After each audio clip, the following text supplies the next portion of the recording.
अपने कर लिए। कथा नहीं, यह घाव था, और घाव जब राजा के इस अहंकार से मिल जाए तो युद्ध बन जाता है। तो देवों ने मेरे पिता समान समुद्र से अन्याय करके धन रत्न छीन लिए। यही सत्य है, और सत्य कभी कभी तलवार से भी तेज कटता है।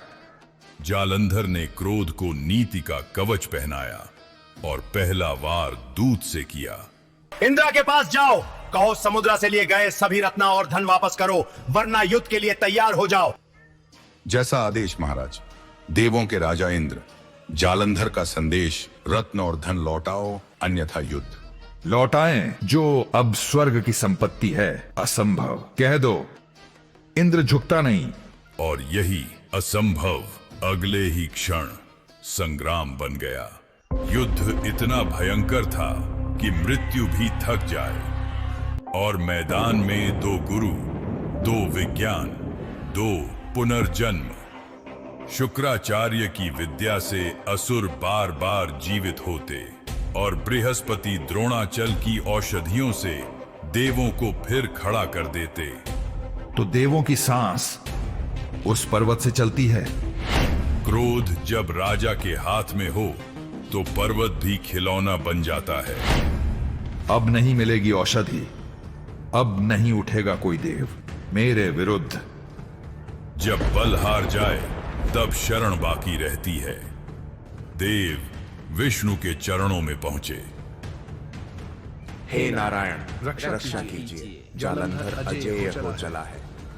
मैं समझता हूं, अब मैं स्वयं उससे युद्ध करूंगा। यह युद्ध जीत हार का नहीं था, यह पराक्रम की परीक्षा थी। जालंधर, तुम्हारा पराक्रम अपूर्व है। मैं प्रसन्न हूं, वर मांगो। प्रभु, यदि वर देना ही है तो सुनिए। आप मेरी नगरी जालंधरपुरी में लक्ष्मी जी सहित मेरे साथ रहें।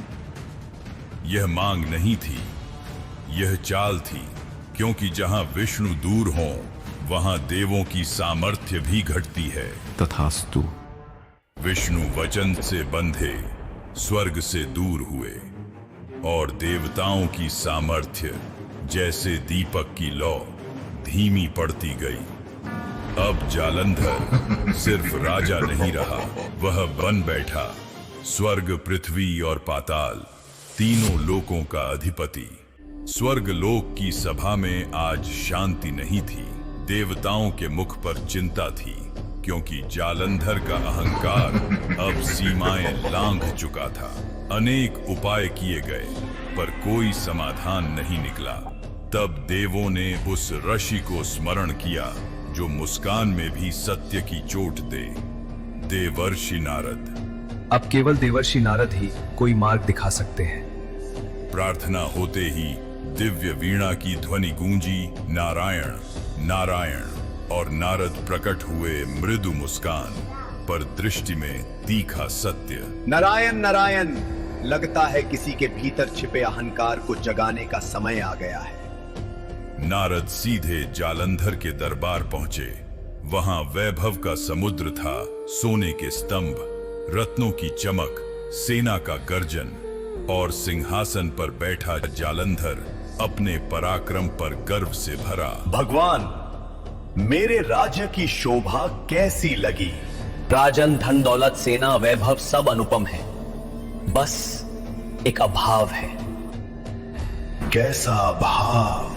कैलाश जैसी पवित्र भूमि और पार्वती जैसी अनुपम देवी आपके पास नहीं। वहां शिव पार्वती का धाम है, सृष्टि की सबसे सुंदर युगुल छवि। बस यही शब्द जालंधर के भीतर चिंगारी बन गए। वह अहंकार जो अब तक दबा था, अब हवा पाकर भड़क उठा। नारद की वीणा की एक तान जैसे संकेत दे रही थी, अब खेल शुरू होगा।